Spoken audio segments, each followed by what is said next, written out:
开始今天节目，有请1号男嘉宾。 Can you feel it? Can you feel it? Sean Rock says, can you feel it? Sean Rock says, can you feel it? Sean Rock says, Wow. can you feel it? Feel it, feel it.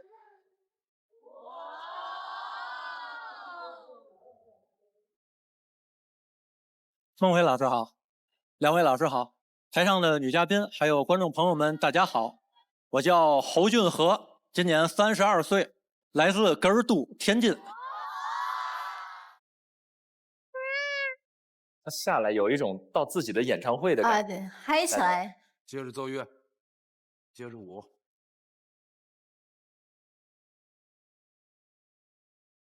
好像有舞台经验一般，而且那个鞋带还五颜六色的，蛮开心的。骚气的鞋带。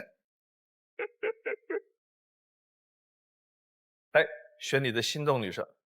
男嘉宾在选择心动女生的同时，系统已经为他匹配出了智推女生。当他进入权力反转的时候，我们将公布智推女生参与恋爱选择。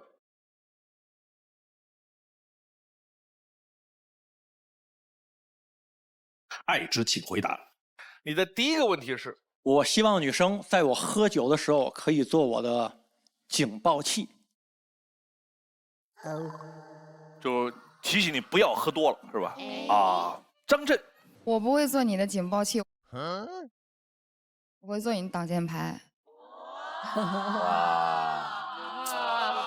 因为我比较能喝吧，有点凡尔赛。那你能有多能喝？一般你能喝多少？我白酒一般半斤起步。那你不行。哎呦，我的天哪！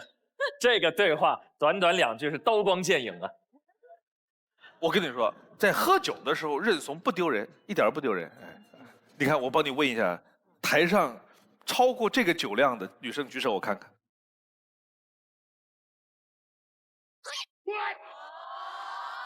你自己看看吧，你自己看看吧，真能喝。所以陈明，我告诉你啊，哎呀，真的是女性的身体的耐受力，全方位的超过男人，绝对。包括酒精的耐受力。要说平均寿命为什么长那么多？哎，对啊，那女人活那么长，对吧？男人嘎嘣儿就没了，对吧？就是。你也喜欢喝点酒是吧？因为我一般喝酒呢，就是在喝第1杯酒的时候难以下咽，但是第1杯酒喝下去之后，后边就无法控制。假设孟老师坐在我的对面，我就会说：“你看，咱们坐对门啊，得喝一个，就会一直喝。”23号。男嘉宾，我问一下，那如果女生不喜欢就是你喝酒怎么办？小酌是可以的，但是如果你总是去跟朋友一杯一杯一杯，我不太喜欢。那我就尽量的少喝。你看，假设啊，你去厕所或者你干什么的时候，我这1杯酒，我趁你不注意，来，咱俩赶紧干一个。干杯。干完了这一个之后，赶紧再倒回原来的这个。你就打算你的余生这么鬼鬼祟祟的过下去吗？没有，就是偶尔嘛，咱不能让女生不开心。我觉得是这样的，相亲就是这么回事儿。像23号这个女生呢，她就应该找一个不爱喝酒的男生，有很多这样的男人。你呢就不能找他这样的，你就应该找那样的。哎，你爱喝一点，我也爱喝一点，愉愉快快的。但是我还是那个话，谁都不要酗酒，都不要过量，干嘛非得找一个别别扭扭的呢？没错。孙楠，那我想知道你喝多是什么样子呢？我的酒品呢还是不错的，我喝多了呢就爱回家睡觉。我跟你说一个酒品，陈明老师在这个上面，我觉得是个在我心目中特别好的。他酒量真的一般，是属于及格线以下很多的那种。但是我跟他有一次喝酒，他有一个细节，一开始说不喝，几杯一下去，怎么一说到激动了，拎着一壶说：“哎，咱们弄一壶吧。”干杯！也不知道谁好心给他倒的那一杯是水，他咔一口喝下去，哦，不对，这个不对，这是水啊，重来。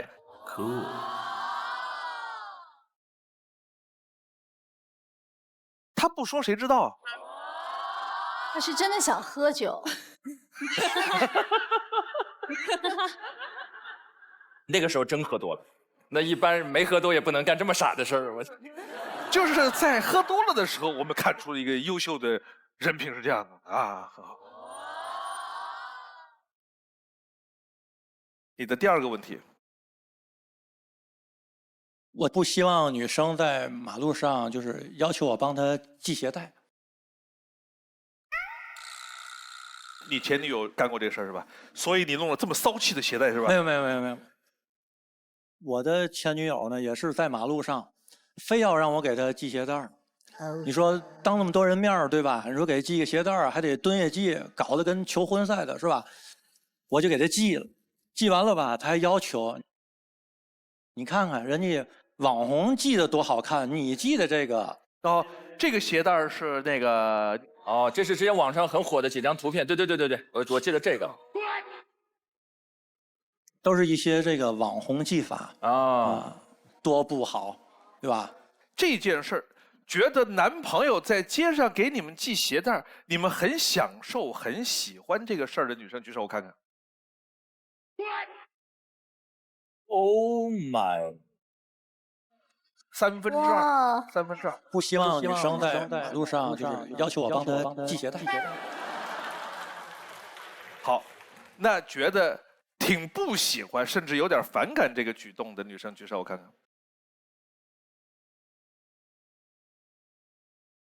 哎，也有不多的几个。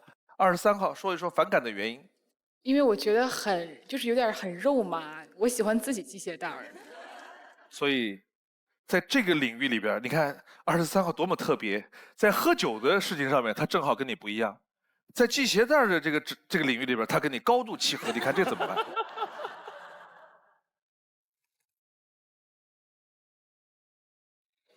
这不就打平了吗？是吧？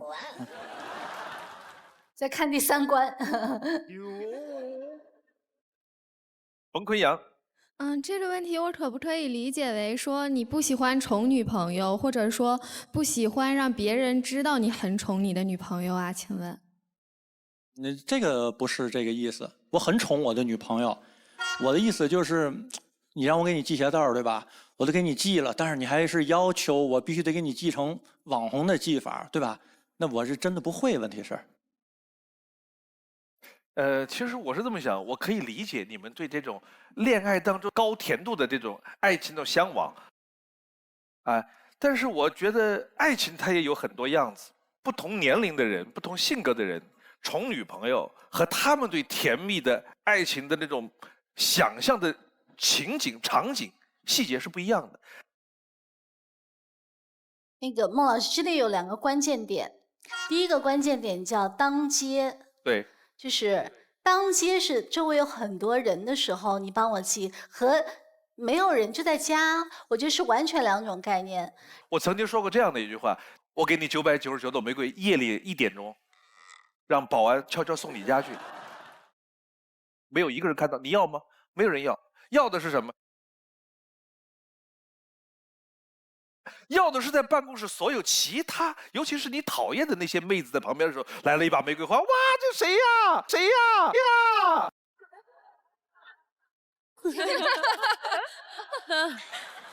这些事儿都是为了给别人看，如果别人都看不到，要他干嘛？许吉平。就是这样子。比如说你的女朋友呢，她不是故意想让你给她系鞋带。你们俩走在街上，她左手拿着书，右手拿着冰淇淋，然后鞋带突然散了，你再不系就绊倒了嘛。这个就特别合理。这对女生来说，这是一个撒娇的行为，但是在我看来，它更像是女儿跟爸爸撒娇。鞋带开了，你帮我系一下。鞋带开了，你帮我系一下。你看看。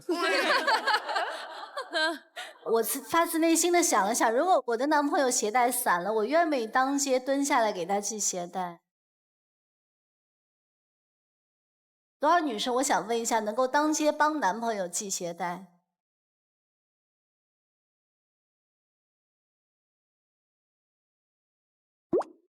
哎，23号有意思，她不要男朋友给她系，她愿意给男朋友系鞋带。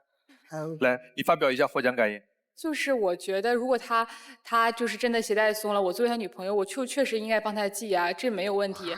然后如果反过来，就是如果男生真的很在乎，就觉得说当街帮我系鞋带，他会觉得就是有损他的颜面的话，我觉得我作为他的女朋友，我应该保护他的这个东西，就因为我应该宽容他。我说这没有什么嘛。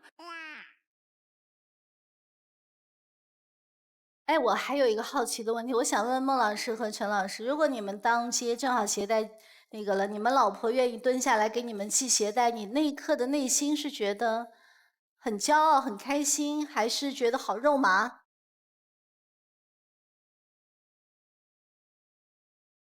不会，我觉得不会。我在街上鞋带散了，如果有个女人帮我系鞋带，别人会怎么看这个男的？就这种感觉。你这个男人是什么人啊？我要脸的，对不对？干不了这个事儿。我也是，我就下一肯定会往后退。我说不用，我有手我会。像我老婆的话，我喜欢她的原因就是她有一个充分的理由，可以很高傲的样子。哎呀，那为什么我要让她低头呢？妈呀！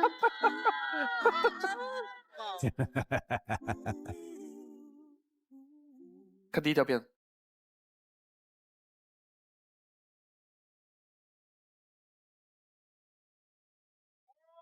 姐姐，您吃了吗？吃了嘛这是？哎呦，李哥，你这干嘛去了？吃了嘛好吃的？都说天津人嘴巴厉害，自带相声属性，而我就是个不会说相声的天津人。我是一个爱吃的天津人，但和一般的天津人不一样。我早餐啊喜欢吃海鲜，最喜欢吃的就是龙虾。很早就实现了龙虾自由，高蛋白、低脂肪，对人的身体呢是非常好的，怎么吃都不会胖。我不仅爱吃啊，还很会吃，考了营养师资格证。喜欢吃海鲜啊，是因为啊含锌的量啊特别的高。吃海鲜的时候啊，得配上主食，碳水化合物会帮助合成能量，再喝些苏打水，跑个步。吃东西啊，要吃得爽，还得健康。朋友们都知道我懂吃，都喜欢问我去哪儿吃。我一推荐啊，他们就都去了。于是啊，我也成了朋友们间的美食种草机。因为我爱吃啊，还懂吃，所以投资了海鲜店跟奶茶店。未来的我也会投资更多的美食产业，继续保持我的热爱，做人群中最耀眼的一道光。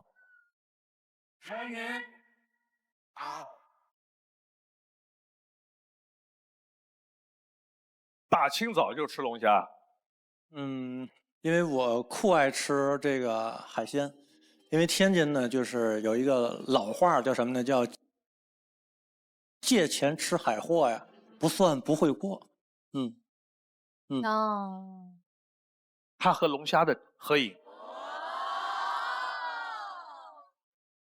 这只龙虾呢，也是我请朋友吃的，我平时吃不了这么大的，我平时吃的都比较小。每天吗？龙虾我一般就是1周吃1次。但是呢，每天早晨呢，我会吃点海虾或者螃蟹。早晨我也不是都吃龙虾，也吃螃蟹。凡尔赛吗？这是？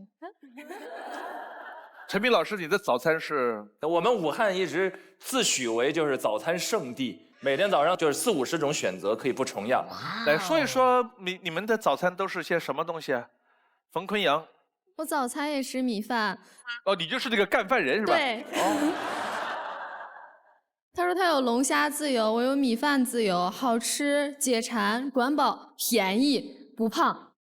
米饭还不胖？我胖吗？你胖的日子在后边的。13号。你好，我也是天津人，但是我在上海已经很多年了。就是你有想过说我们会来上海先生活，以后老了再回老家养老这种问题吗？等于你的意思就是说，年轻的时候在上海，然后对，因为我知道天津人其实真的不爱外嫁。然后我遇到一个天津人，我也挺心动的，挺心动的。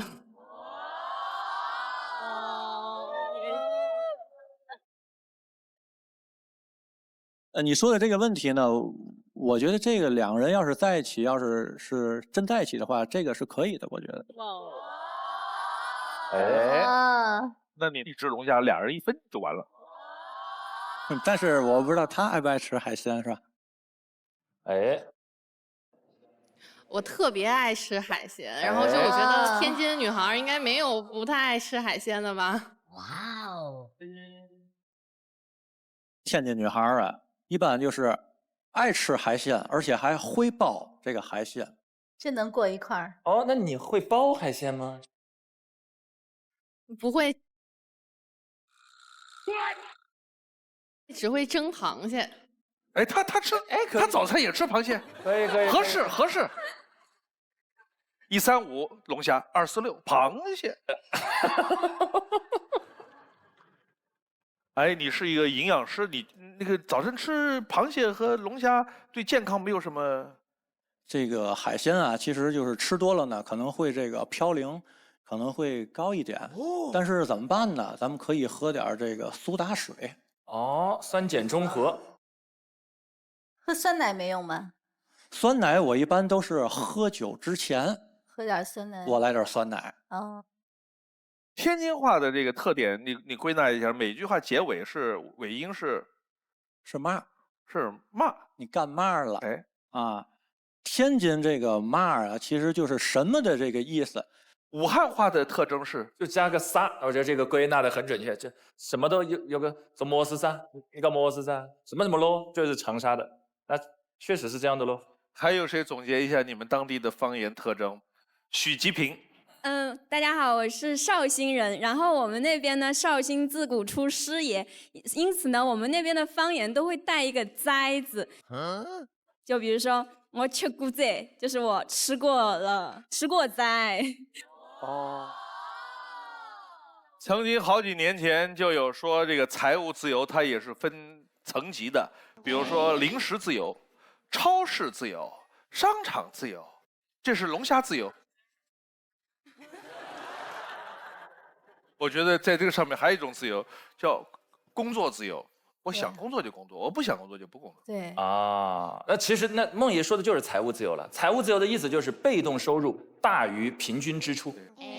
有些你的那种资本利得，我不用工作，我投资它就有回报来了，当然也可能赔钱。都吃成龙虾就没事了。看下一条。花开有时，不负期待。非诚勿扰，马上回来。非诚勿扰，现在继续。看下一条。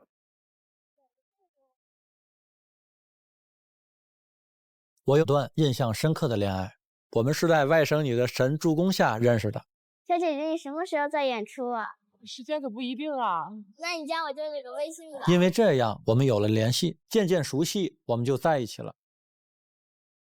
这段感情中，我面面俱到，她想要的我都会满足她。我呢就怕女孩子哭。有一次呢，她在外地，她跟我哭诉她的东西特别的多，打不着车。我呢就立马从天津开车过去帮她。所有的付出换来的却是欺骗。在家帮他整理东西的时候，无意中看到了他的学位证和结婚证，名字是假的，岁数是假的，竟然他还是已婚。他强烈挽留我，说要去离婚了，跟我在一起。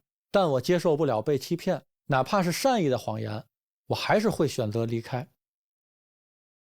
美好的故事也许都有遗憾，虽然经历过彷徨和欺骗，我依然是一个主动的人。我的恋爱都是6个月起步，前3个月是热恋期，之后才是恋爱问题的暴露期。这时候两个人恋爱的真实问题才会暴露出来。希望未来的他成熟包容，不负我爱，奔赴山海。你愿意和我一起看尽人间烟火吗？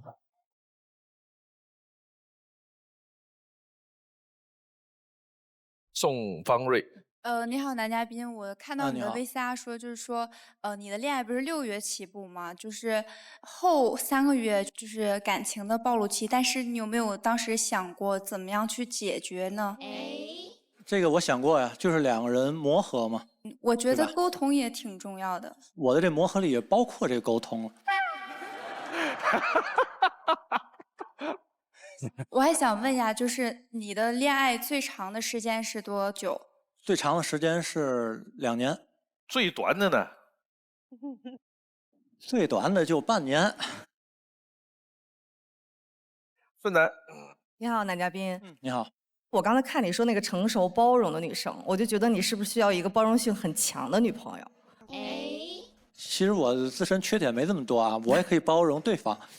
然后我想知道之前这个恋爱问题是你的问题多一点，还是女生的问题多一点？我觉得这个都有，因为我说为什么要打这个6个月的这个基础呢？因为我认为啊，就是两个人刚在一起的时候啊，就是属于热恋期，对吧？热恋期呢，就是热恋当中的人都是傻子，可能我骂你一句，你骂我一句，对吧？可能都觉得很开心的意思。但是半年过去了呢，可能呢就是不会像之前那么收着了。两个人呢，如果能磨合好了呢，可能就会磨合到一起。我觉得暴露问题并不是什么很难解决的事情。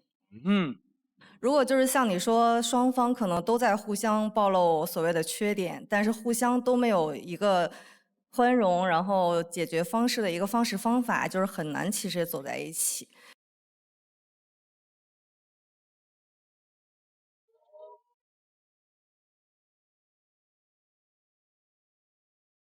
哎呀，你说你们吧，长得也挺帅的，说实话，对吧？生活质量也这么高，到底哪儿出了问题？对啊，我想问老乡怎么了？哎，对，你找的老乡不容易，到底哪儿不对了？我觉得包容吧，我觉得我并不是一个很包容、心很细的人。哦，好，谢谢，没事。是这样，如果给每一个来的男嘉宾找一个关键词，这哥们儿应该叫龙虾哥。龙虾哥，我个人的看法是这样的：每天吃一只龙虾，或者隔天吃一只螃蟹，这都是个人的事儿，没毛病。但是呢，一般来说，在公众面前说的时候呢，他会给听众有可能会造成轻度的或者程度不同的一点不适。对，绝对的。这件事儿有点类似于当街给你系鞋带儿这个事儿。这个事儿吧，有人感受就不一样。哎，我和我男朋友系鞋带这事儿，这是我们之间的事儿，但是一到当街了，就会给别的人有一些不适的感觉，包括你就不是。你懂我意思吗？我懂。哎，其他没毛病。谢谢孟老再见。陪我到最后，曾一起走，却走失那路口。感谢那是你牵拨我。有请下一位男嘉宾。Sean Rock says, can you feel it? Sean Rock says, can you feel it? Sean Rock says, can you feel it? Feel it, feel it. 黄老师好，陈老师好，孟非老师好，24位女嘉宾好，还有现场的各位观众，大家好。我叫曹晨，来自三亚，今年33岁。来选你的心动女生。男嘉宾在选择心动女生的同时，系统已经为他匹配出了智推女生。当他进入权力反转的时候，我们将公布智推女生参与恋爱选择。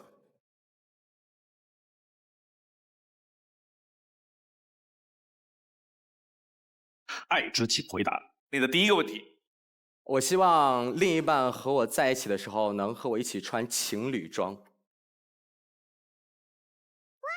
15号。Hello， 男嘉宾，就是之前你跟你的前女友穿过情侣装吗？我从来没有穿过，从来没有穿过，没机会。你给我解释一下，情侣装大概也分好多种，有一种叫一模一样，还有一种呢叫风格接近。是这样，你说的是哪种？是有一模一样的吗？我希望就是两个人身上彼此有对方身上衣服的一些元素，其实就可以了。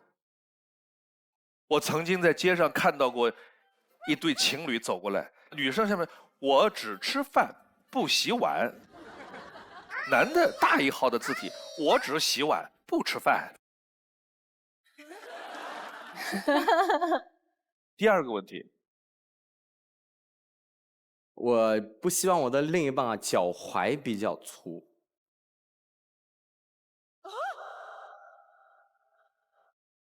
每个人都看了一下自己的脚踝啊，哪一个女生能让我们看清脚踝并且自信的？李美霞，就是我的脚踝，我可以用我的手这样合上。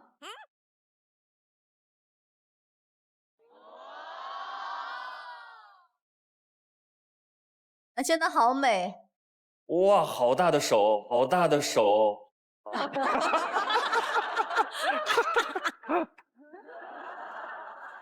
18号，我想问一下男嘉宾，如果你的女朋友就是脚踝不粗，但是大腿、小腿粗，怎么样？就是你介意吗？这个我不介意。就是这样。大腿粗，小腿也粗，脚踝细。我真的是这样的。我解释一下，为什么我喜欢女孩子脚踝不要太粗，是因为本身我也比较喜欢运动。然后在运动的过程当中，我发现了一个规律，就是脚踝细的人，通常是他的跟腱比较发达，相对来说他的运动是有利的。所以你是出于一个功效主义的考量，不是一个审美的状态，是吧？审美也有一部分。来看第一条片子。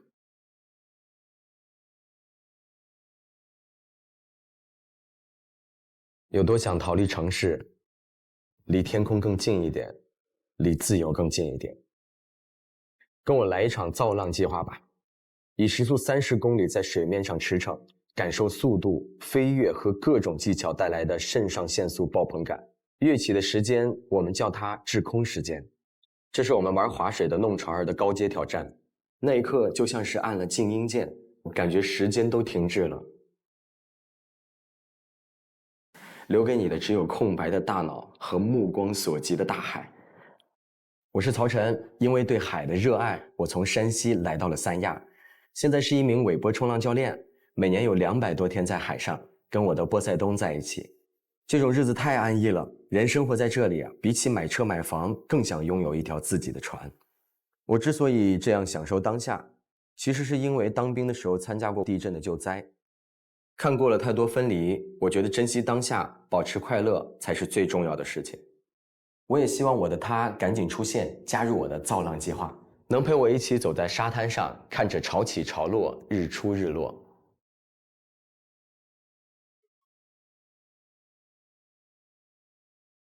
今天开始第一件事儿，学冲浪。我要不要先来给大家展示一下这个怎么用啊？你先来，你先来。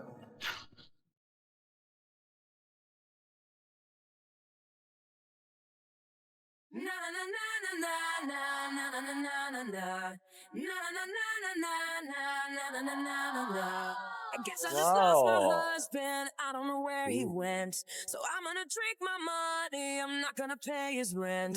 I got a brand new attitude and I'm gonna wear it tonight. 厉害厉害厉害厉害！这确实得跟腱比较长，要不然蹲不下去啊！这个。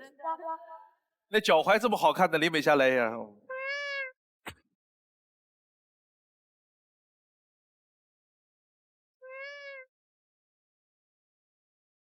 我有一个问题，我不知道他一会儿上去之后，我怎么看他的脚怎么站位站不对。先别着急，先别着急。他撩着裙子就上了，对，我要先测试一下你的哪只脚是你身体的方向脚，哪只脚是你身体的承重脚，因为这个是有区分的，承重脚会先踩在上面。哦。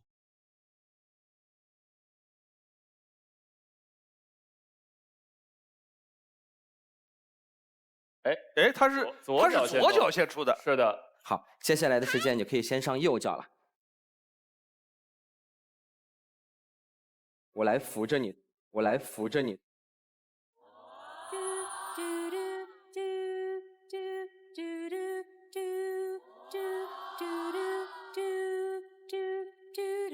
你膝盖可以放松一点。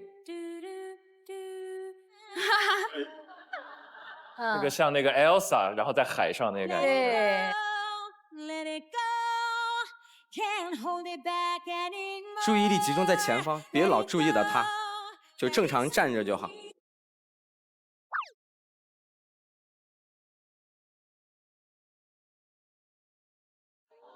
哇，直接站那，很厉害，很厉害。结束了。看了刚才的教学，觉得这件事儿有意思，我也想去玩的，举手。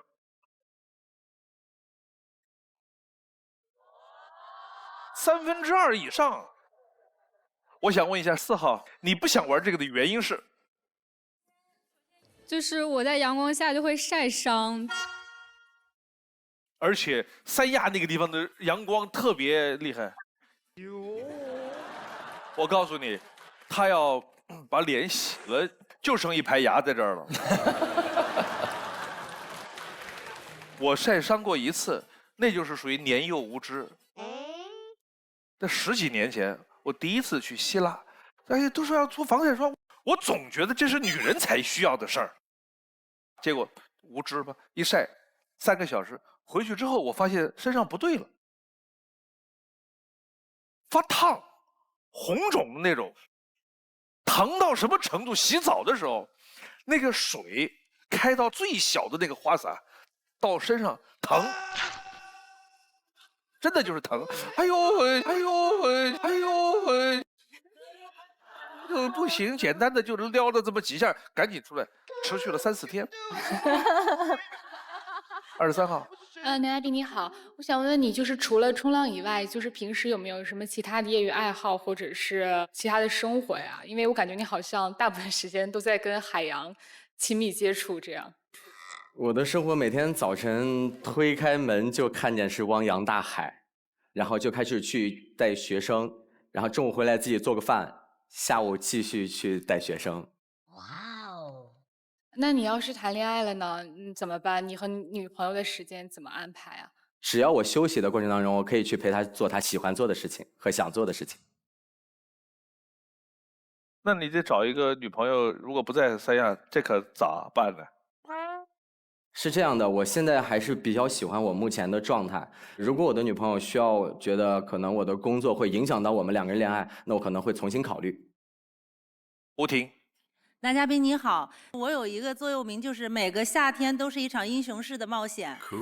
比如我今年一定要学冲浪，然后我每年就会做到这些事，但是在外人眼里就觉得我们这种人就特别不靠谱。这为什么不靠谱？就会觉得我们太自我和任性了，就是像一个大儿童。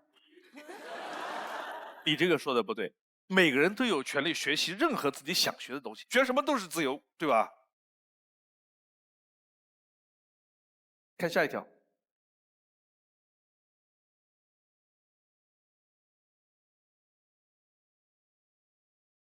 每当浪潮来临的时候，你会不会也伤心？我谈过5次恋爱，最难忘的是最长的那一段。我们是在朋友的婚礼上认识的。他没有工作，没有安全感，他想让我有更多的时间陪他。有一次我正在工作，也提前跟他说了，但是我没有及时回他信息，他在2个小时内给我打了80多个电话，就算和他解释，他也很生气。但突然有一天他消失了，毫无征兆，我满世界找他都找不到。后来他发了条朋友圈，我才知道他去整容了。当时我去医院找他，他包裹得跟木乃伊一样，我觉得特别的伤心，大哭了一场。我是单亲家庭长大的孩子，想要以后的婚姻能够走到最后，跟他在一起实在是太累了，最终选择了分手。分手以后，他马上找了对象，1年以后他就结婚了。后来我又谈了一段3个月的恋爱，她是没有什么主见的女生，她的妈妈很强势，已经28岁的她，每天10点前必须让她回家。认识后的第1个星期，她就带我见了她妈妈，介绍了他们家有5套房以后，还暗示女儿的对象一定不能是单亲家庭。这天之后，我想了很久，觉得和她在一起之后，一定是寄人篱下的生活。我决定放弃。分手半个月后，她就被求婚了，1个月之后她就领证了。可能我真的是有忘前女友的这种体质。我发现恋爱的拼一下和运动里的拼一下真不一样。运动就是只要拼就有希望，恋爱中可能人不对，再拼都没有用。11号。你好，男嘉宾，我想问一下，就是在你第一段感情里，就是你说你前女友消失之后去整容嘛，然后你看到她包裹的跟木乃伊一样，然后你就哭了，就是对我不太知道你为什么会哭。因为她当时一下做了整个全脸全做的，看她受这么大的痛苦，我觉得也有点难受，所以当时心里就是这个感觉，就哭了。你有没有问过他做这么大的改变，承受这么大的痛苦的最大的动因是什么？我有问过她，嗯，但是我觉得可能和我也有关系啊，因为我白的时候还挺好看的。你把话说白了吧？嗯，是为了配得上你。有一点这个原因。其实核心还是因为不够自信。其实你要是够自信，这个男朋友只要爱你了，其实也不会介意你的长相嘛。讲讲你那个强势的丈母娘。我和我这个女朋友当时是认识1个星期，然后就被她妈妈逼着我去参加她妈妈组织的饭局。哦。然后当时在这个饭局上，她妈妈就问我。小曹啊，这个你们家有几套房子啊？我说我们家有2套，阿姨。你们家2套房子都多大呀？我说也不是特别大，100平米左右吧。他妈妈说：“哎呀，这个结了婚可能不太够住啊。你说阿姨要过去给你们做个饭，收拾一下家，你这的，阿姨有5套房子，你们结婚选1套在其中住啊。” KO。然后这就是第一次见面的时候。当时我的心情，发问的方式就是说，不是尊重年轻人自己想要的生活方式，而是比两边的财力物力，谁更有钱就住谁那儿。就所以他妈妈是比较强势的那种。对，他不太尊重年轻人的意愿。对，后来就很快就结婚了。对，我们2个分手大概1个星期，他就被求婚了，然后1个月就领了证了。我认为这个阿姨同时面试了好多你这样的，你只是那个面试当中的其中一个，她可能那一天就安排了见好几个，最后看你这个样子嘛，最后显然没有入围到最后。应该不是吧？来，最后一个问题，2号。达迪你好，就是你还会考虑找一个小一点的女朋友吗？这个年龄差大概是多大呀？8、9岁吧，最多了。向上向下都可以8、9岁是吧？上就别了吧。你今年？我今年33。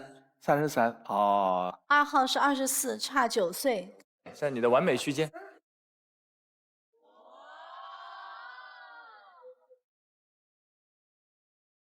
4号在跟旁边聊什么？能分享一下吗？我在聊，我就是我这个年龄差。就是因为我俩是老乡嘛，然后我还挺想留灯的，但是我22，但是我还是想试一下。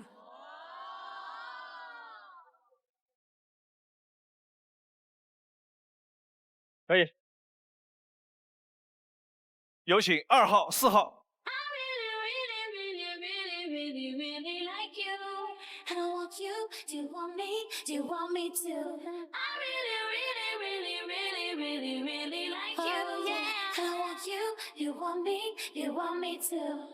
别看心动女生。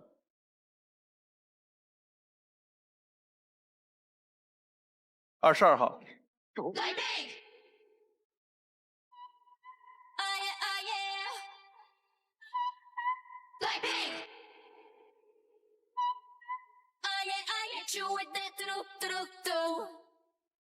至尊女生是哪一位？敖晨的至尊女生是单严谨，22号。我愿意化作你这风挡雨的一杯，因为我们是好天造地设的一对，天生不完美，男生属于活力型男，为人温和谦逊，不失幽默，性格自信淡定，敢于接受挑战和冒险，乐意付出，是值得依靠的恋爱人选。女生性格非常开朗活泼，自律上进，善于做计划，慷慨大方，爱运动。两个人都追求精致美好的品质生活，对待感情也有自己的坚守，都乐于付出，供两位参考。看一下大屏3个女生的基本资料。张佳琪，小吃货，视频小达人，喜欢这样的你，选一个。视频小达人吧。喜欢看各种分享生活的视频，也喜欢拍一些小视频，记录生活中美好的事物，希望未来的视频中有你。善严谨：1. 最踏实的时候；2. 情感导师；3. 减肥前后。最踏实的时候吧。1。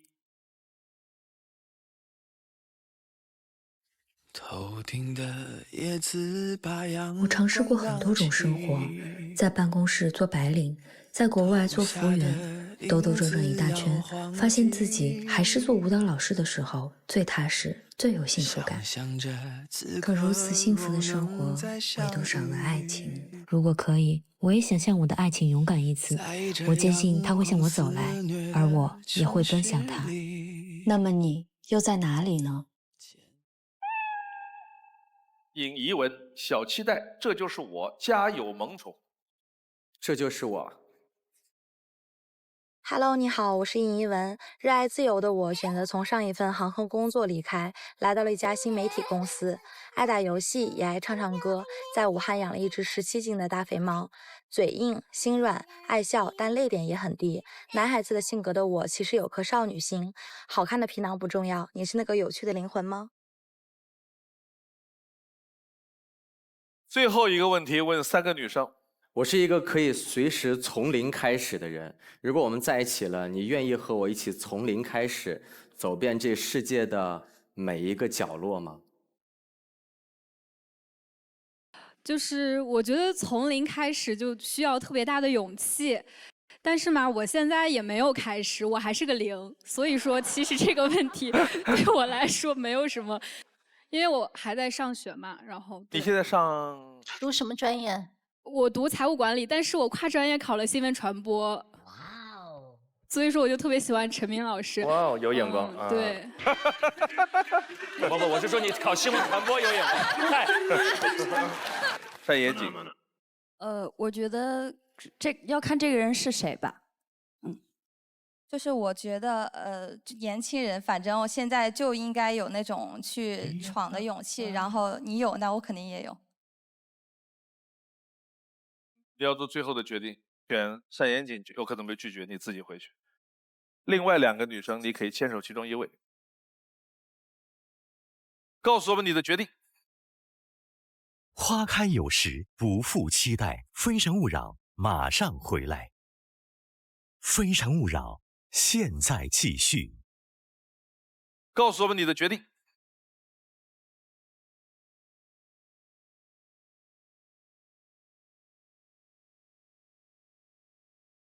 我还是坚持我的心动女生，心动女生。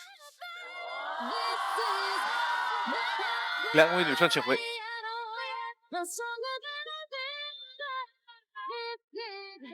最后1分钟。因为我其实也特别喜欢舞蹈，但是没成为舞蹈老师啊。我大概知道你的故事嘛，减肥前后的一个对比。我觉得你是一个很勇敢的一个人，所以我觉得，如果是这么勇敢的一个人，如果我能和他在一起，那我觉得我们以后的人生应该也是很勇敢的生活。全世界我只属于你，你能不能给我你最真白的心，无所在。其实我觉得我一直都不是一个勇敢的人。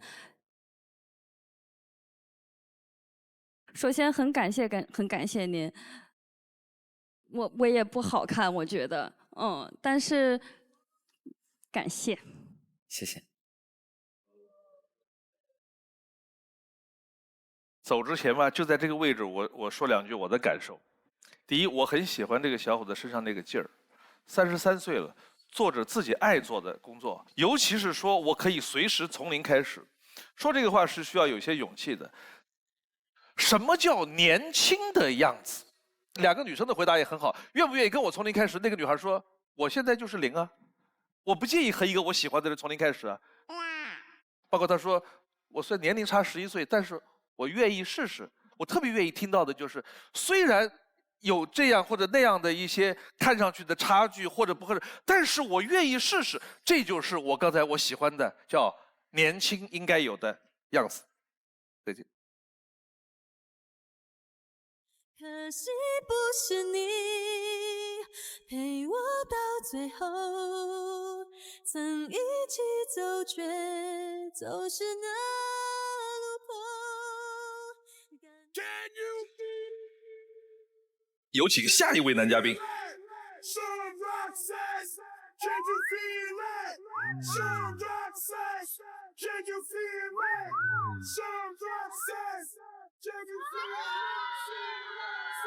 孟非老师好，各位女嘉宾还有台下的观众们，大家好。我叫哲博，来自四川省成都市。哇！怎么的？你们这是认识吗？还是啥的？就是单纯的被帅打动，对吗？来选你的心动女生。男嘉宾在选择心动女生的同时，系统已经为他匹配出了智推女生。当他进入权力反转的时候，我们将公布智推女生参与恋爱选择。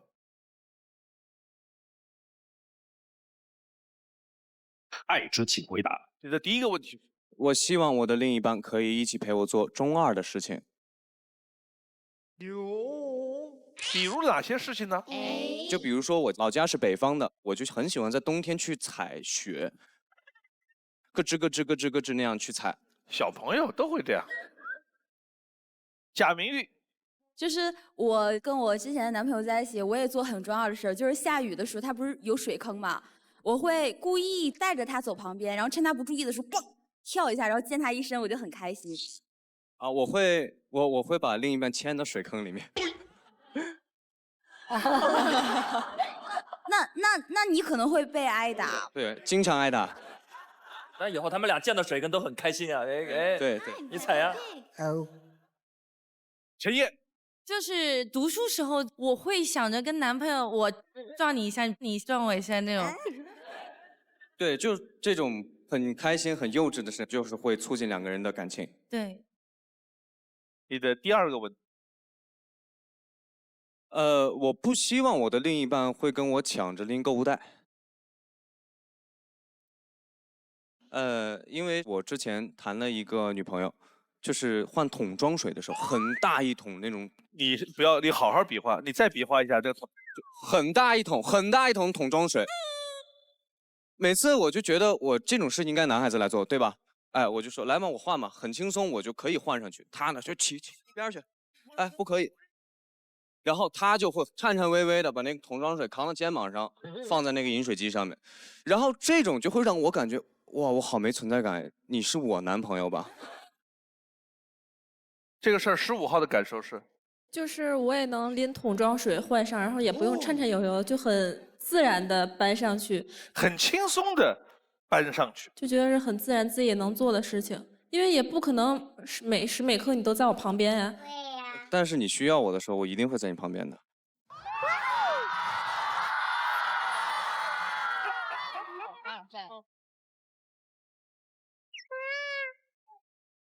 那一刻杨颖娜是有点感动是吧？我觉得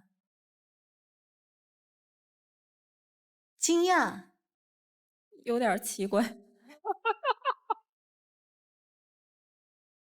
女朋友让你帮着系鞋带行吗？可以系啊，我觉得这很自然吧。接上系呢？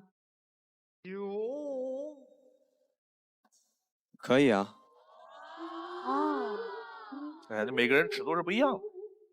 其实现在人不是说嘛，女人就2种状态，有男人的时候是一种状态，没有的时候一种状态。没有男朋友的她什么都会，只要有了男朋友，瓶盖都拧不开。可是他交往的好像不是。他很独立，之前的一个女朋友。你谈过几个呀？我谈过的可能不多吧，3个、3、4个，哎左右。到底几个呀？3个，3个，3个。好，看第一条片子。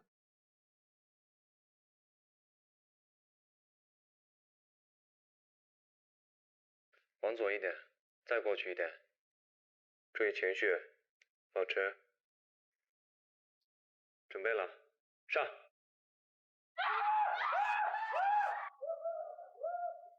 你以为这是电影拍摄现场？其实这是一局剧本杀游戏。玩家扮演剧本中的角色，一步步找出故事背后的真相，而我在背后目睹这一切。嘿，假如每个人的剧本都有专属的线索卡，那么我的第一张线索卡就是剧本杀老板。情感本、推理本、沉浸硬核本，种类不同，各有千秋。现在已经是年轻人聚会的流行活动。在玩剧本杀时，最怕遇到几种人：一是弄坏道具的，2是偷看别人剧本的，3是跳车临时不玩的，4是自爆身份的，5是情侣协同作弊的。总之啊，就是不停只会瞎玩的。就遇到这种玩家，整场的游戏体验就会极差。我的第2张线索卡是完美主义者，自己眼里的完美主义，别人眼里的事儿嘛。工作里面我不喜欢敷衍，看到工作人员控场出现了问题，让玩家没有玩透，可能我就跟他说，哎，这确实没办法，扣个10块钱意思一下吧。第3张线索卡，原创音乐人。初中开始对唱歌感兴趣，现在已经创作了12首歌，很多歌词都是体验过才写出来，会把经历和想法记在备忘录，写进自己的歌里。好了，3张线索卡已经全部揭秘完毕，接下来要做的就是牵手心仪的女嘉宾。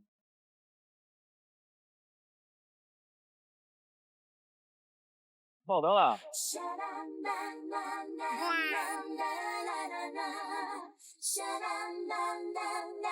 24号爆灯。因为首先你的外观很帅气，还有外观，性能也还不错，我是一个颜控啊。我觉得他那个之前说的，就我感觉他的性格很外向，然后也很乐观，就是感情观的话也比较接近，就我挺喜欢你的。对，谢谢。你说你是原创歌手是吧？哎，对对。能唱一个现在给我们听吗？可以，没问题。呀。3、2、1，唱歌来，过来，好。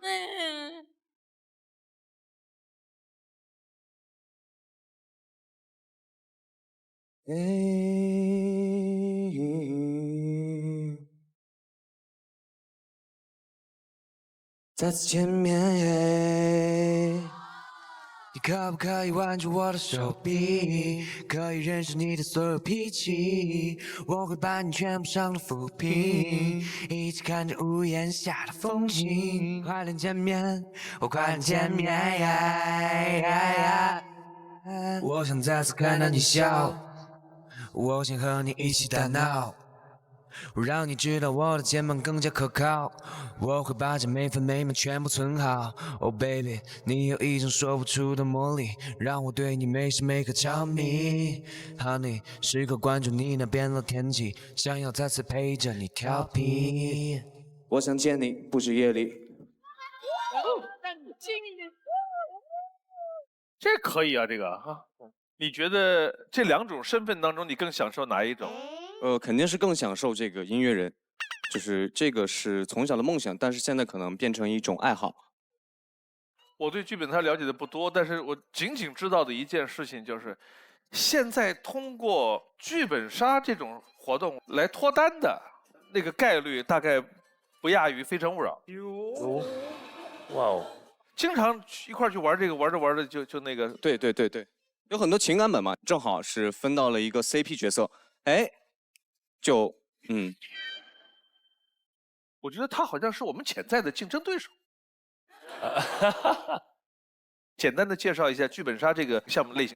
剧本杀呢，其实这个游戏规则很简单，就是每个人会拿到一个不同的剧本，这个剧本呢就介绍了你们的生平往事，你们做过的好与不好的事情，包括呢你们各位玩家之间的身份关系。是凶手的隐藏是自己是凶手的身份，不是凶手的呢利用线索卡，包括其他人聊天的一些话语，还原整个案情，找到凶手。然后剧本杀呢也分为很多不同的类型，就比如说什么情感本，然后还有欢乐本。硬核推理本这种呢，就特别适合那种，侦探梦的那种玩家，特别费脑子。一个本儿可能能盘个7、8个小时都是非常正常的。汪老师听完了没有一个想玩的是吗？我可以啊。你可以玩什么？硬核推理不适合你啊。你就是说我蠢呗？对呀。我玩点欢乐的不行吗？我有适合我这种人玩的吗？有，就非常适合您玩那种欢乐本，欢乐本。我的智商这么明显吗？抱着。那你们的这个收费是？如果是玩实景的话，就是168一位，比冲浪便宜，也比龙虾也便宜。它也不会晒黑。那我天天搞剧本的人，是不是没有人玩得过我呢？哎，对呀，你要是去玩剧本杀，你把本一看说，哎，我给你重写。他这种人收费要1800，我这种智商便宜160，还打折。陈燕，我想问一下南京兵，你这个智商跟我差不多。男嘉宾就是一个很喜欢你的女生，她是喜欢玩剧本杀，和一个你很喜欢的女生，她不玩这些东西，你会去怎么选择？我会带着我很喜欢的那女孩，让她去尝试玩这些东西。哦，这样的。来，4号。我想问问男嘉宾喜不喜欢玩情感本呀？我个人我是最喜欢玩情感本的。但是我感觉你玩恐怖，然后玩那些玩得很好，那你是不是菠萝头呀？就是什么叫菠萝头啊？菠萝头是啥？菠萝头是什么样子的？全是刺儿吧？哦，就玩情感本，我怎么去戳你的心窝子？他都好吧，那就这样吧。好，哎，好厉害，就是一点儿不带入自己的情感的，明白？不动情就不按规则出牌。情感类就是为了让你打开自己，然后他就是不打开。对，就是一群人玩要入戏，有一个不入戏，大家都进不去，就浪费时间，就是带入不进去。哎，贾明玉真的很坚持的在举手。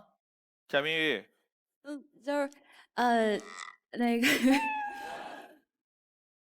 那个我是硬核推理 MVP， 然后我经常参加那种剧本展，就是我玩硬核玩得很厉害。我喜欢比我年纪小的、有才华的，然后喜欢干干净净的。我会好好的看一下第2条你感情的 VCR。对。可以。我的天，说话的声音都变了，娇羞的。第一次看到贾明玉，就是有了一种林黛玉的感觉。我现在突然回想起上一次录像的时候，他跟一个男嘉宾说：“我身边有好多小弟弟。”我也经常有罗汉局，但是都是弟弟，就我一个姐姐，我可以当着你面跟他们打电话，我不背着你。看来你是真喜欢小弟弟。我喜欢年轻的是因为我就感觉我很年轻，然后我是真的很年轻。你几岁啊？我挺大的了，然后我是真的很年轻。你多大呀？我29。哎，没多大嘛。所以身边有那么多小弟弟也正常，对，很正常的。对，来看下一条，来，我们为贾明玉放下一条。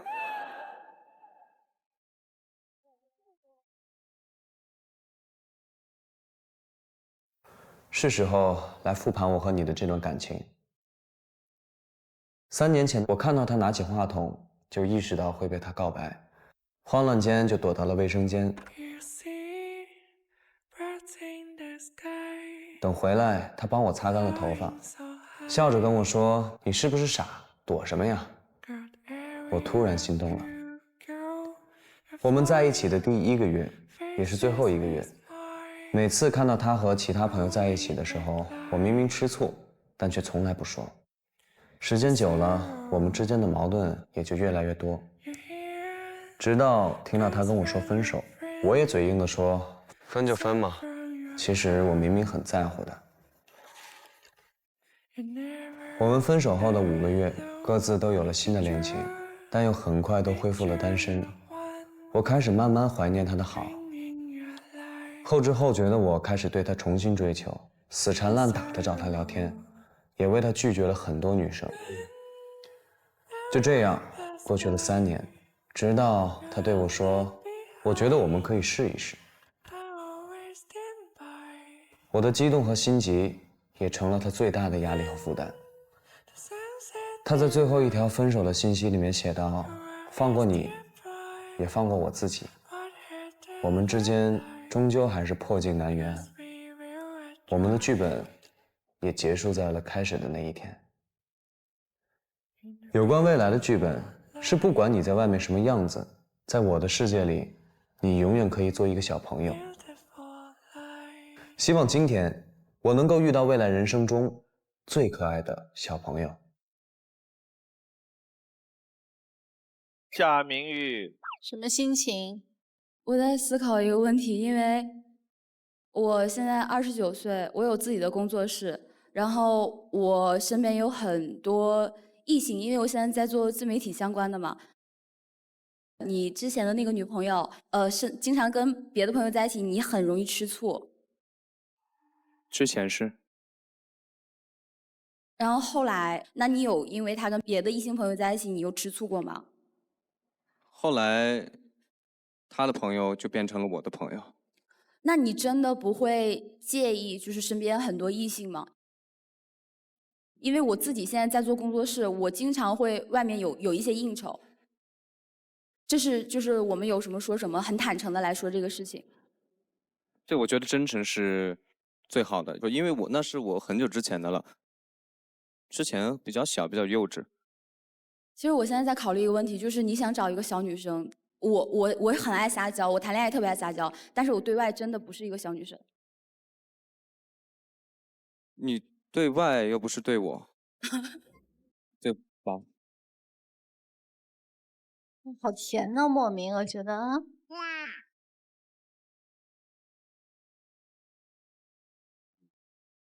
男生这个阶段，我觉得非常可爱。就原来我很小，我现在我已经都23了，很成熟了，就这种感觉，对。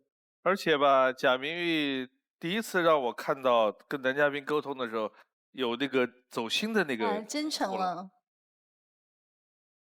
23号。男嘉宾你好，就是我想问一问，就是您觉得的能接受的，就是女朋友跟异性之间的尺度是到什么程度？单独2个人出去，是我没有办法接受的吧？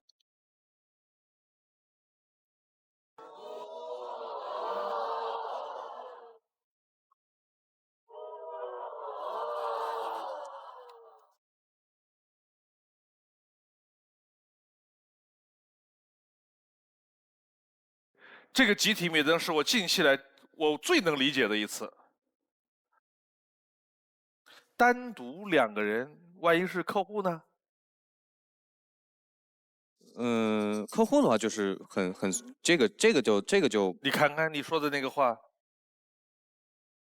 你要修正的地方很多。比如说2个异性单独出去就不行，那单独有可能是客户，那单独有可能是上下级。哎，我好奇成熟的男人怎么看待另外一半的跟异性交往的距离？你问陈明，他是成熟。我还很年轻啊。啊，那个先问你更成熟的。你先说。我就还好，我现在想他跟异性，我没有。这可能是基于对他这个人的信任吧，就因为我脑海中有一个形象是他。他如果单独跟一个异性出去吃了一顿饭，我就觉得 OK。哎，我这种奇怪的，我明明那么普通却那么自信，是从哪里来的？哎，我想问贾明玉灭灯的原因是？我刚才有说过，我很认真的跟你讲过，我身边异性比较多，然后我单独跟异性出去的机会非常多，这个是真的，就是这一点是我一定会发生的。我刚才可能表达的是有一些问题的。我不能接受的就是说是在隐瞒。他只是不能接受背着他单独跟一个异性去非工作的约会，对，这是他不能接受的。但你要之前这么说就好了。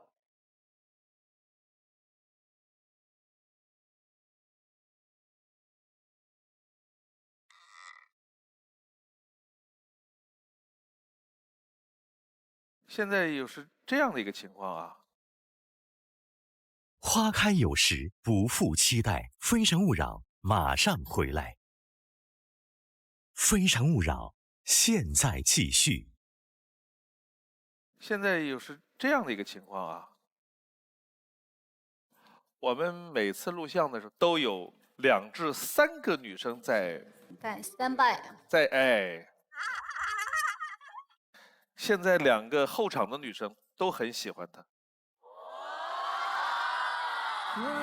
2个。如果可以的话，2位都上来。2位。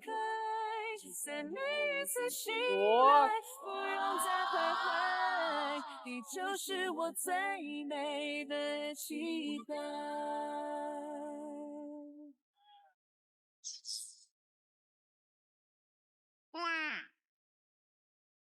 刚才台上的情况你们全都看到了，他的情况就不用说了，说一下你们自我介绍一下。大家好，男嘉宾好，我叫张雨桐，今年23岁，然后现在在北京工作。大家好，男嘉宾好，我叫孔亮瑶，然后我今年也是23岁，然后我现在是在广东广州，但是我是一个东北女孩。啊，他的东北口音好明显。因为我是在广州这边待的时间比较久，所以就没有什么东北口音。然后我平时是超级爱玩剧本杀的，就是那种1个星期会玩3次的那种。你是喜欢剧本杀嘞，还是喜欢他嘞？我喜欢他，我喜欢他。我也喜欢剧本杀。哼。我刚问了你是喜欢剧本杀还是喜欢他，他说我也喜欢剧本杀。24号可能想，怎么回事？怎么回事？又加进来2个人，压力有点大呀。来看一下他的自推女生。对，我们还要再揭晓自推，还要再来一个哦。哲博的自推女生是冯坤阳。男生性格阳光开朗，充满活力，风趣幽默，有好胜心；而女生呢，性格温暖善良、开朗活泼，有上进心，不服输。2个人都有很强的上进心，可以一起奋斗，一起成长，喜欢棋逢对手的感觉。好，来最后一个问题，问4个女生。你们觉得你们生命中曾经经历或者最想经历的最浪漫的事情是什么？24号开始。因为我是一个比较注重细节的人，我最感动的就是我初恋为我在人很多的地方就是系过鞋带。来，冯坤阳。我觉得就设想最浪漫又温暖的就是我爸爸妈妈还有我以后的男朋友，我们4个人在一起，就一起吃顿饭，或者是一起看着电视，然后聊聊天，我觉得是很温暖、很浪漫的事情。来，2位，你开始。大家可以想象这样的一个场面，就是我，然后还有我的另一半，然后我们俩下班以后推开门，门里会有一个猫，还有一个狗狗来迎接我们。然后我们晚上吃完饭以后，我们俩可以相约着一起去打篮球，然后2个人都汗流浃背，非常的爽快。然后2个人拍着篮球，然后一起回家洗一个澡。我觉得这个是我觉得想象中最浪漫的事情。因为我平时是一个特别喜欢旅游的人，所以我是很希望可以跟我未来的男朋友就是一起环游世界这样子。当然那个人是你就最好了。哇，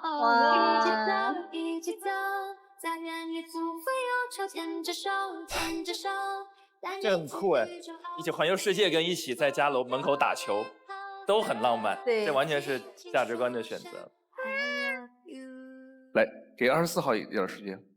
就是从男嘉宾刚从电梯上下来的那一瞬间，我就心动了。然后之后他说的每一句话，我都觉得跟自己还是蛮搭的。就我想问一下，你介不介意异地恋啊？灵魂相契的两个人是不会介意外界的东西的。来，2位，你们刚上来，时间也不多，可以每人都有1分钟。首先呢，我觉得咱们两个有很多共同点。你说你是一个喜欢做中二事情的人，其实我觉得“中二”这个词它并不是贬义词。对我来说，我觉得一个人如果中二的话，说明他是一个非常热爱生活，然后对待生活非常积极向上的人。而且的话，我觉得你开了一家剧本杀店，然后你还有自己的原创歌曲，所以我觉得你应该是一个，如果遇到喜欢的事情，你会自己去做，然后去争取，然后去尝试不同东西的人。所以我觉得这些方面我们都是很相近的，或许我们可以尝试一下。这香甜甜甜，这香甜甜甜，这香甜甜在一起。如果可以，天天写信给你，告诉你我。男嘉宾你好。就其实我现在也很紧张，就手心都一直在流汗，因为我刚刚在下面看到你一出来的时候，我就觉得这个男生就是我喜欢的类型。我觉得很遗憾的是我没有在场上，但是我后面知道就是我是可以上来抢的。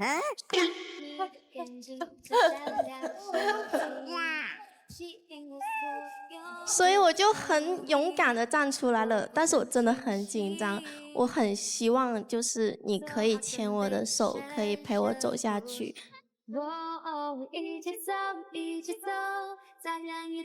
我也可以为了你来到你的城市。妈呀！轻轻说声 I love you。 3个选择，选6号有可能被拒绝，你自己走。另外3个女生，你可以牵手其中1个，也可以自己走。应该是一个会去尝试不同东西的人，或许我们可以尝试一下。我很希望你可以牵我的手，可以陪我走下去。我也可以为了你来到你的城市。从男嘉宾刚从电梯上下来的那一瞬间，我就心动了。我爸爸妈妈还有我以后的男朋友，我们4个人在一起，我觉得是很浪漫的事情。我选择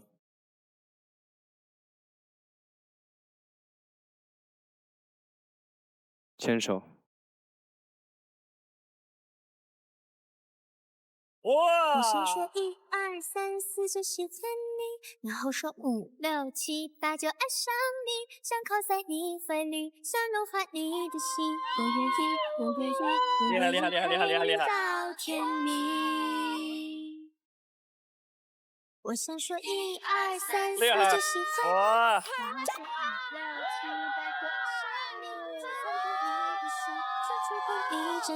我愿意，就这样抱着。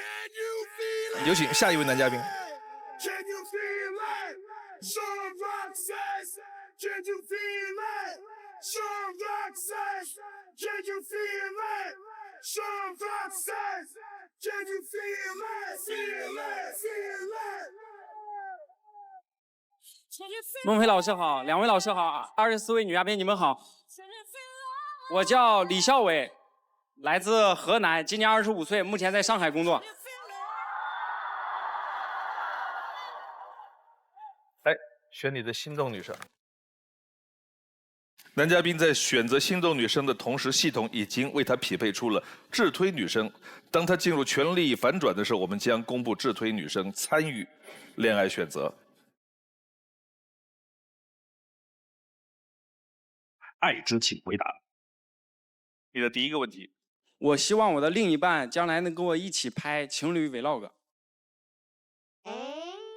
哎，你平常也喜欢看这些东西吗？对，我平常喜欢看这些东西，我觉得挺甜的，而且将来以后还能回过来欣赏。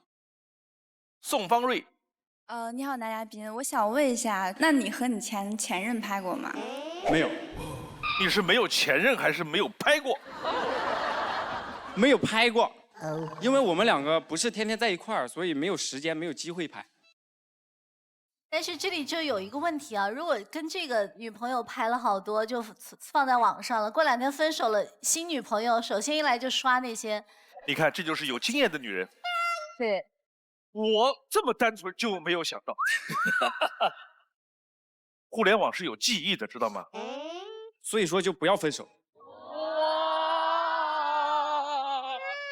我的逻辑就是，那就不要拍。他说那就不分手，同样可以达到这个目的。哎，洛嘉妮，然后我想知道你和未来女朋友一起拍那个情侣的那个 vlog， 是为了弥补之前的遗憾吗？不是，是我本身想，就是我自己喜欢拍视频，我想和女生一起拍一些美好的东西，然后再慢慢的回味。好的。第二个问题。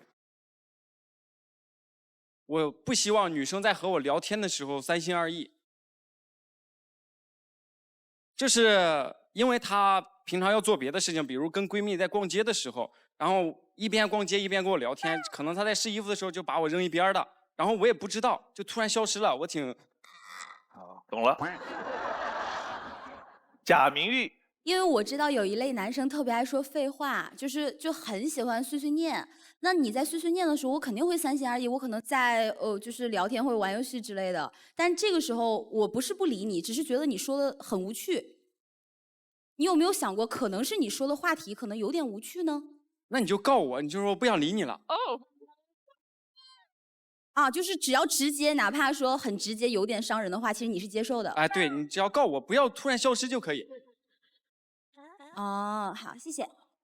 李美霞，男嘉宾你好，你可能不太了解女生这个生物。我们女生啊，在跟你们聊天的时候啊，就是很容易分散注意力。就假如我在跟你聊天，然后突然来了个快递，然后我就放下手机去取快递了。但是就是如果你要说我临时跟你说啊，我现在立刻去取快递了，我可能没有时间。那你完事，经常这样。你完事告我也行。好看第一条片子。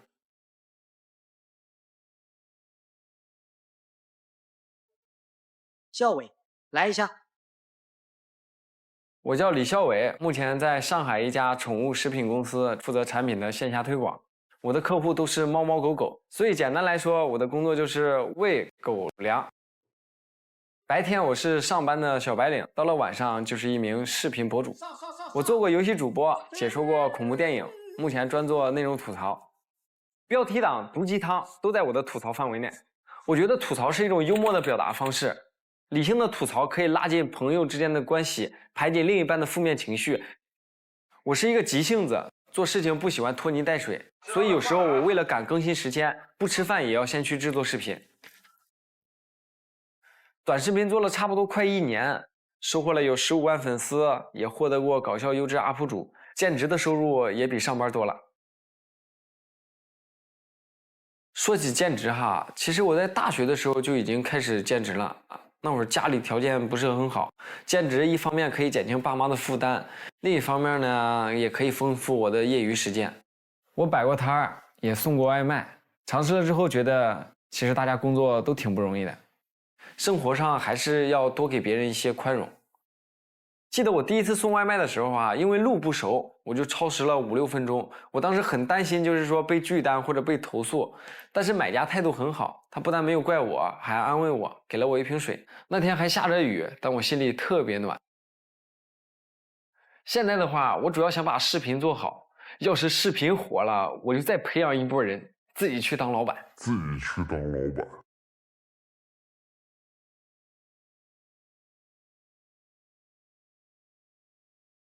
18号。大家好，我是新上的女嘉宾，我叫孔亮瑶，然后我是来自东北的。你的口音好像东北的。对对对，我是在广东这边长大的。因为我刚刚看到你这个短视频里面有说到，就是你很喜欢吐槽，就是我想会说，如果我吐槽你，吐槽了很多，你会不会生气啊？会。就是这么梗子。那你的那个底线是在哪里呢？你只要不骂我父母就行。等会儿是这样的，比如说啊，就是那女朋友，你女朋友去你们家，说，哎呀，你妈做的那个面条真难吃，求求下次不要吃你妈做的面条了，这算不算？算，就是也到底线了。啊，不要就是评价我父母或者别的。啊，这也不行。就是你可以私下里跟我说，不要。就是私下里。哦，那个 OK。就是私下跟你说。但是我会不开心。那你妈的面真的很难吃，怎么办？对啊。而且还逼着人吃2大碗。又确实难吃，你都知道难吃。那可以。哎，这好商量。哎，这孩子好商量。19号。可能我不开心，我也可能不会吐槽，就是就可能不说话了或者怎样的，就你会是那种心思比较细腻，能发现对方可能情绪比较低落的那种吗？我能发现，但是我不会哄，因为我不知道该怎么哄。我越来越喜欢这孩子了。我能发现，但我不会哄。你自求多福。你说的不会哄是说能力上不会，还是态度上我不会？我不会哄。我态度上很好，我可以在你旁边就是怎么了，但是你不说我也不知道，那我咋哄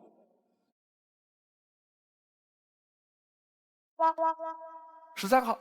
我看你说你是白天是一个小白领，然后做宠物类的这方面的，那你自己有养宠物吗？然后养几只？我也养了一只狗，叫皮皮。是什么品种的狗呢？土狗。中华田园犬。中华田园犬。就是我是在学校里面，然后学校放假没有人养，就是流浪狗，我捡过来的，然后一直养。其实中华田园犬，尤其是流浪狗，特别懂事，也聪明，一点都不笨。哎呀，跟你有好日子过，因为你给别的狗发狗粮，你会把最好的狗粮给它吃吗？会。看下一条。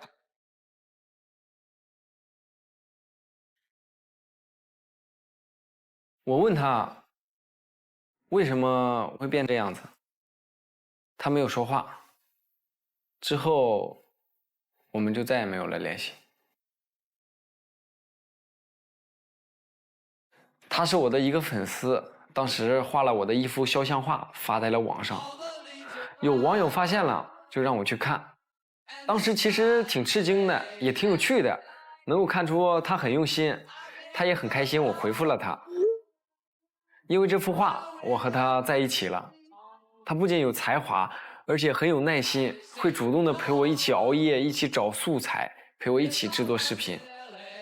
我们在网上毫无距离，但现实中却相隔了1700公里。恋爱1年，见面的时间加起来只有10几天。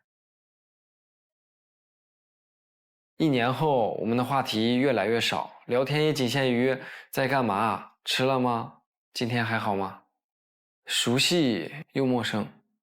为什么我们会变成这样？我们到最后都没有找到答案。记得我生日的时候，他提前送给了我一个礼物，是一双袜子。当时我觉得自己没有被重视，就挺失落的。分手的那天，他告诉我，其实他有给我准备生日惊喜，是亲手织的一件毛衣，但因为我们在闹别扭，他就没有拿出来。原来我误会了他。我觉得恋爱中的付出就一定要明确的表达出来，只有当另一半明白了你的付出，这样才能更有利于维护长期稳定的恋爱关系。我向往的爱情呢，就是2个人能够一起开开心心的，不用无时无刻的去猜测对方的想法，少一些争吵，多一些欢笑，一起奔赴美好的明天。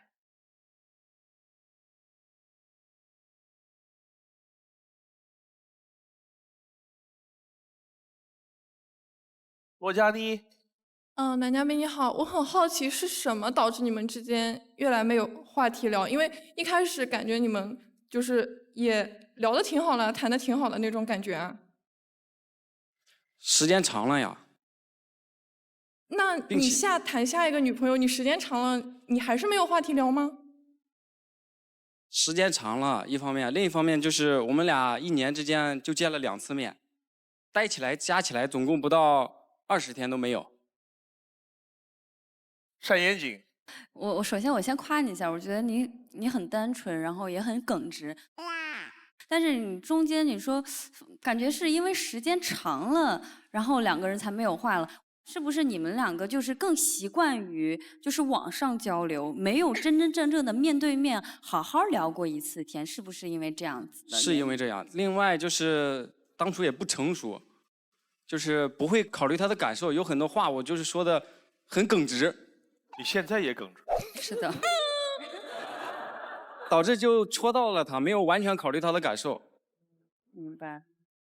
我看男生也是觉得小男孩身上有个标志，就是凡事你要告诉我。对，不然我也不知道呀。对，后面一般会跟你这后半句，就是我不知道要不然我该怎么知道呢？你知道，对女性来讲，她要验证，她要确定一份爱，很重要的一个衡量指标是你有多懂她。一个很重要的判断原则就是我不说的事儿，你能知道多少？谢谢老师，学到了。3号。我再考虑一个问题，你是不是更喜欢性格更顺从的女孩子？不用特别顺从我，就是，你能表达出来，不要闷葫芦一样，就是有什么事我藏在心里，我不说。那这样问，就是你最忍受不了女生哪些事情是必须要告诉你，她不告诉你你就忍受不了？啊，对，就是生气的时候，不用说你今天吃啥，这什么所有的东西都告诉我。就包括那个片子里边那个毛衣和袜子这个事儿啊，就是问题就是付出是不是一定要让对方知道？当时是生日，他不告诉我，他后来给我准备的礼物，我收到第1个快递就是2双袜子，心里会觉得没有得到重视，然后我以为就是生日就这些了。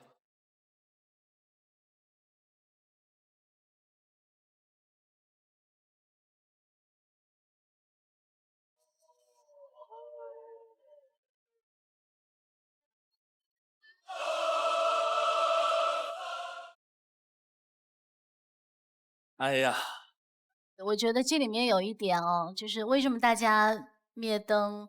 我觉得你收到1双袜子，你会觉得我不受重视，可是马上又收到个毛衣，你又觉得满足了。那这个意思就是说我希望你给我很珍贵的礼物。袜子那一瞬间，本质是你自己还不够自信，对，所以你需要在这份礼物背后所凝结的价值当中，去笃定这份爱情。当时自己也不成熟，也没有想到那么多，就觉得挺片面的，自己心胸挺狭隘的，就看到这些东西就很不高兴。但是你不高兴，你告诉他了吗？就是说话阴阳怪气的，对啊，其实挺你也没有直说，是就是你期待对方非常明确的表达，而你自己又不表达。所以有时候我们怪别人没有好好表达的时候，往往是自己也不知道该怎么好好的表达。对己更自信，对人更共情，做这2件事，试试看。好，好。孟伟老师，我还有一个请求。你还有话说啊。花开有时，不负期待。非诚勿扰，马上回来。非诚勿扰，现在继续。孟伟老师，我还有一个请求。你还有话说啊。就是你说。我特别喜欢咱们在场的一位女嘉宾。而且我给她准备了礼物，就是我想最后再试一次，可以吗？礼物可以送，但是他都灭了灯了，从规则上就没办法了。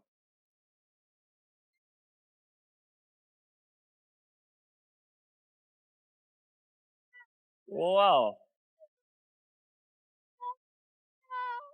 ！20号女嘉宾洛佳妮。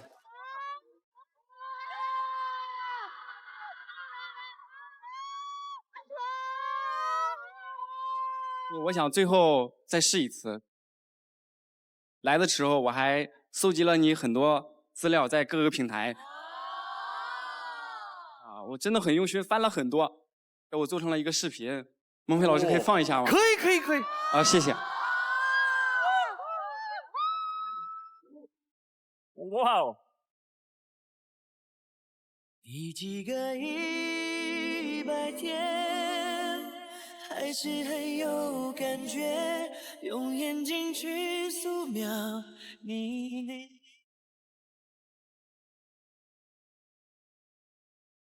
第一次看见他是在台上跟另一位男嘉宾弹钢琴，当时就被这个非常有艺术气息的女孩子所吸引到了。我是以前学体操的，骆佳妮是钢琴10级，围棋4段。然后后来不断的关注咱节目，然后也了解到她是一个非常自信的女孩子。我有一双会说话的眼睛，你为什么还不找我玩？哼，我生气了。我希望满世界都知道我恋爱了。我记得有一期节目，她在节目中说，她是和她外公外婆一起长大的。然后呢，在未来希望找一个能够给她安全感的男孩子。我从小就是跟我外公外婆长大的，然后我就是特别喜欢就是能给我安全感的男孩子。对此我想说，我们都在上海，当你需要的时候，我可以随时来到你们面前。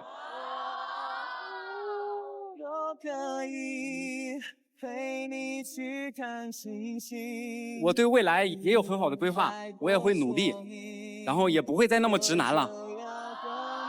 虽然你灭灯了，但是我还是希望在未来我可以当那个给你拍照的男孩子。你可以给我一个机会吗？第几个100天，还是很有感觉，用眼睛去扫描你内心的世界。第几个100天，早点说呀！是。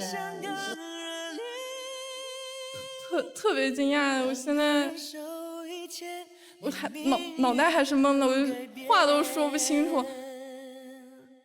但是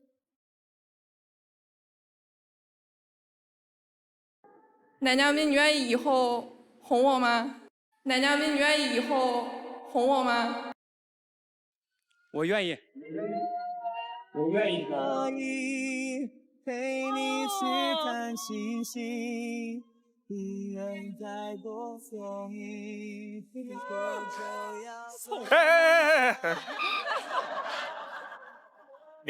刚才的话给我们一个清晰的一个答复，你愿意还是不愿意？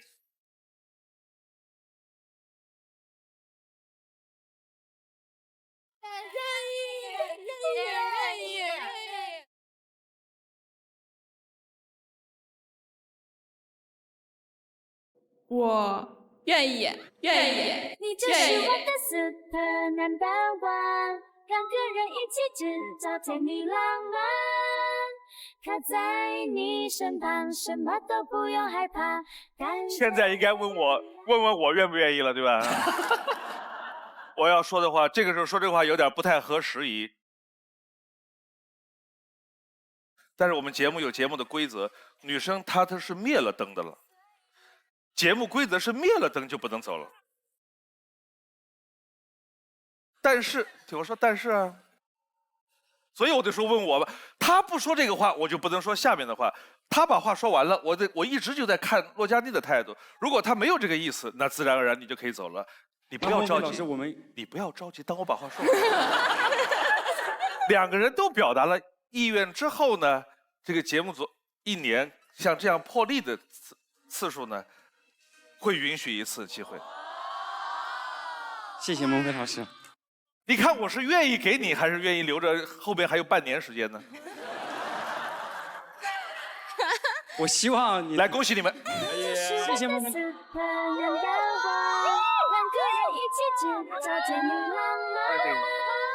靠在你身旁，什么都不用害怕，感觉爱的力量，就是我的 super number one， 两个人一起制造甜蜜浪漫，靠在你身旁，什么都不用害怕。谢谢收看今天的《非诚勿扰》，下期同一时间再见。爱的力量，你往前一步是幸福，退后一步是孤独。在原地不动是为了看得更明白，爱情不能不清不楚。往前一步是幸福，退后一步是孤独。在纷纷扰扰之间，我冰凉了双目，超能与我相爱的人一起到。